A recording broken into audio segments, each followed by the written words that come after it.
اس اصول کے تحت جو قدم میں نے اٹھائے ان میں سب سے پہلا کہ نکاح مسجد میں ہو، اور اس کے لیے جو دلائل دیے وہ لوگوں کے لیے اتنے کنونسنگ تھے کہ یہ کام تو اب بڑے پیمانے پر شروع ہو چکا ہے، لاہور میں، پنجاب میں، جہاں میرا زیادہ وقت گزرتا ہے۔ دلائل کیا تھے؟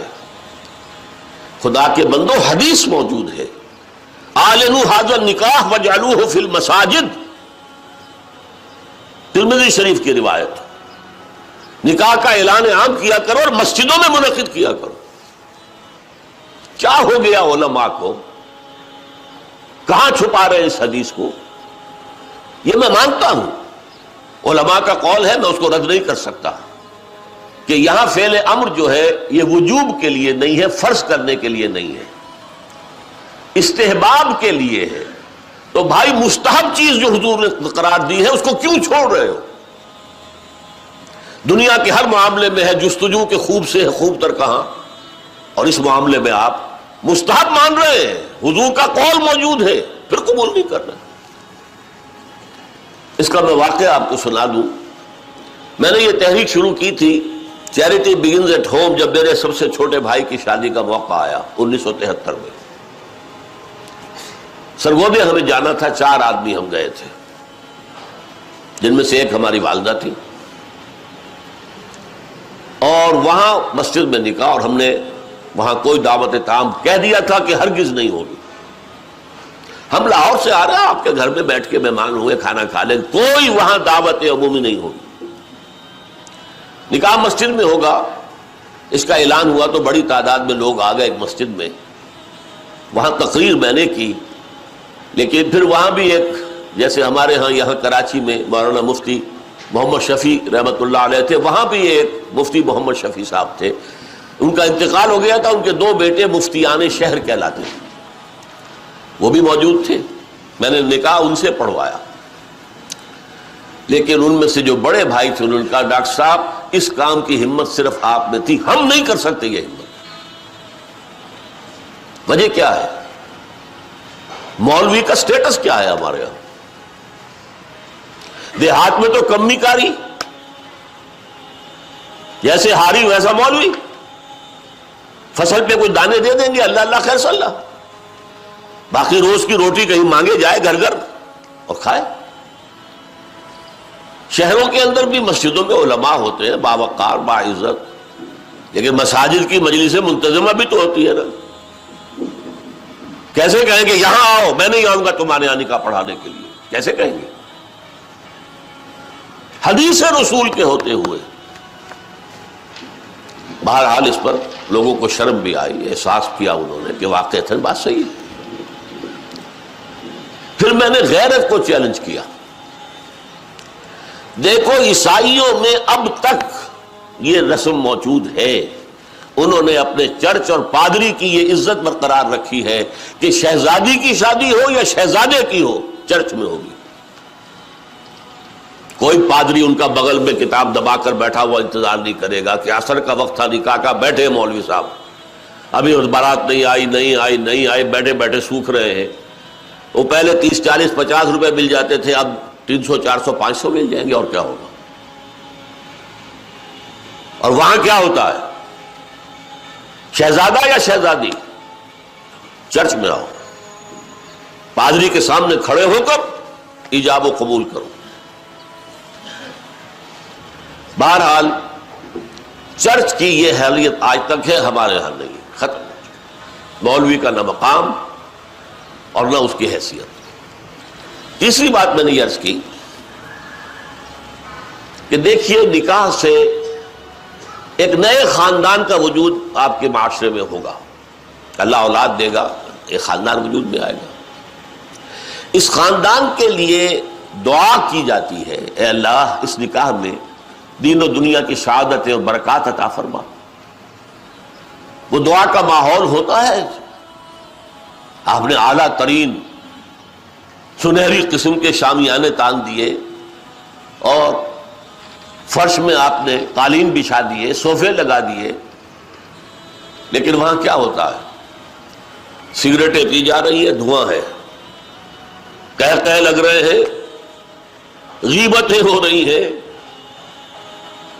پھر یہ کہ کوئی بھانڈ آ گئے تو فحش گوئی ہو رہی ہے، اور ایک کونے میں بیٹھا ہوا بیچارہ مولوی کچھ من من من من من من کر کے پڑھتا ہے جیسے کہ صرف دولہا کو سنا رہا ہے کچھ، اور پھر کہتے دعا مانگ لے. تو دعا کیا خاک مانگ لے؟ دعا کا ماحول ہوتا ہے، کوئی اللہ کی طرف توجہ ہو، کوئی رجوع ہو تو دعا مانگی جاتی ہے. لہذا اس دعا کا ماحول بھی جو مسجد میں ہے وہ اور کہیں نہیں. چوتھی چیز یہ بھی غیرت کو جگانے والی ہے، اگر حضور کی بیٹیوں کے نکاح مسجد میں ہوئے تو کون مسلمان ہے جو کہہ سکے میری بیٹی زیادہ باعزت ہے فاطمہ سے رضی اللہ تعالی عنہ؟ میری بیٹی کا نکاح مسجد میں کیسے ہو؟ آخری چیز، اور یہ اصل میں اس ازدواجی رسم کے ضمن میں جو اہم فلسفہ ہے وہ میں بعد میں بیان کروں گا. کس قدر بچت ہو گئی. لڑکی والے کے ہاں آپ جائیں گے، وہ شامیانے لگائے گا، وہ قالین منگائے گا، وہ کرسیاں منگائے گا، وہ صوفے لگائے گا، رات ہے تو قمقمے لگائے گا، بجلی. کتنا خرچہ ہوا. مسجد میں بھی بھائی قالین بھی بچھے ہوئے ہیں، مسجد کے اندر کشادگی ہے، مسجد میں اوپر پنکھے بھی لگے ہوئے ہیں، مسجد میں کرو نکاح اور تمہارا کتنا پیسہ اس میں بچ گیا اس کا تصور کرو.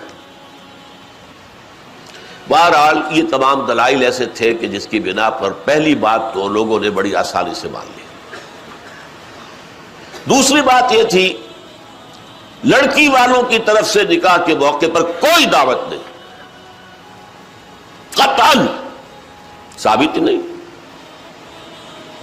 شادی کی دعوت صرف ایک ہے اور وہ ولیمہ ہے، صرف ایک. اور دیکھیے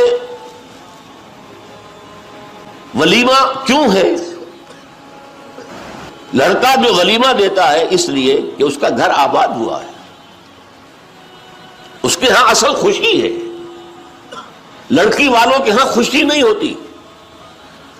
زیادہ سے زیادہ آپ کہہ سکتے ہیں سائی آف ریلیف کہ ایک ذمہ داری کا بوجھ تھا آج وہ اتر گئی، اللہ کا شکر ہے. بس خوشی ہو سکتی ہے، گھر سے بچی نکل رہی ہے. کوئی جانور بھی 6-7 سال آپ کے ہاں رہ جائے تو آپ کو اس سے کتنا انس ہو جاتا ہے. قربانی کا جانور آپ چند دن پہلے لے آئیں اور بچے جو ہے مانوس ہو جائیں تو بچے پچھاڑے کھاتے ہیں کہ کیسے ذبح کر رہے ہو. اور وہ لخت جگر نور چشم آج گھر سے نکل گئی. ماؤں کو غشی کے دورے پڑ رہے ہیں، بہن بھائی رو رہے ہیں، دلہن رو رہی ہے، باپوں کی آنکھیں بھی نم ہو جاتی ہیں. خوشی کا موقع نہیں ہے ان کے. اور پھر دیکھیے تماشا، نکاح کے موقع پر چھوارے کون لائے گا؟ لڑکے والے. اور مرغ پلاؤ کس سے کھائیں گے؟ لڑکی والوں سے. تو ذرا عقل کے ناخن لو، جو تمہیں مرغ پلاؤ اور متنجن کھلا سکتا ہے وہ چھوارے نہیں بانٹ سکتا تھا. یہ کیا ہے؟ یہ وہی ہے ہندوانہ پس منظر اور ہمارا اسلامی پس منظر، دونوں یہاں گڑبڑ ہو گئے. لہذا نکاح کے موقع پر چھوارے لاتا ہے لڑکے والا اور پھر دعوت کھاتے ہیں لڑکی والوں سے. انتہائی نامعقول بات. میں نے عرض کیا نا کہ خوشی ہے، دعوت ایک ہے ولیمہ. اس کے لیے حضور نے اتنی تاکید فرمائی.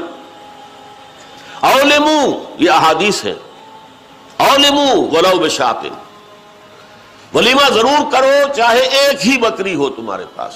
اور یہ عرب میں مفلس ہونے کی سب سے بڑی علامت تھی. وہاں تو بھیڑیں اور بکریاں پالتے تھے، ریوڑ ہوتے تھے. ایک ہی بکری ہے تو وہی ذبح کرو، گوشت پکاؤ، کھلاؤ. یہاں تک دعوت اذا دعی احدکم للولیمۃ فلیاتھا، جب تم میں سے کسی کو ولیمے کی دعوت دی جائے ضرور جائے. اس سے آگے دیکھیے، اور اس میں توازن جو ہے ہماری دین میں اور حضور کے فرمودات میں، اس کا ایک نقشہ سامنے آتا ہے. بے ست طعام و طعام الولیمہ، ولیمے کا کھانا برا کھانا ہے. کیوں؟ اس میں غریبوں کو نہیں بلایا جاتا. ظاہر بات ہے، یہ مسلی کھلانے کے لیے تو ولیمہ نہیں ہوتا. ولیمہ تو ہوتا ہے اپنے دوستوں کو، اب آپ کو، رشتہ داروں کو، قرابت داروں کو شریک کرنے. لیکن اس کے باوجود، اسی حدیث کا ٹکڑا، اس کے باوجود میں تم سے کہتا ہوں کہ جسے بلایا جائے اگر وہ نہیں جائے گا تو وہ اللہ اور اس کے رسول کے حکم کی خلاف ورزی کرے گا.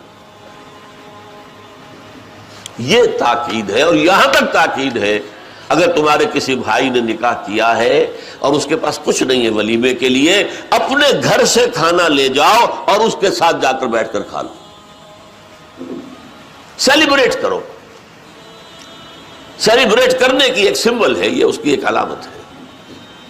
اب آپ سوچئے جس نبی نے دعوت ولیمہ پر اتنی تاکید ہمیں کی ہے، اگر لڑکی والوں کی طرف سے نکاح کے موقع پر دعوت میں بھی کوئی خیر ہوتا تو وہ ہمیں نہ سکھاتے، نہ بتاتے؟ کیا بخل سے کام لیتے؟ ورفعنا لک ذکر ورفعنا لک ذکر، تیری خوشبو میری چادر، تیرے تیور میرا زیور، تیری خوشبو میری چادر، تیرے تیور میرا زیور، تیرا شیر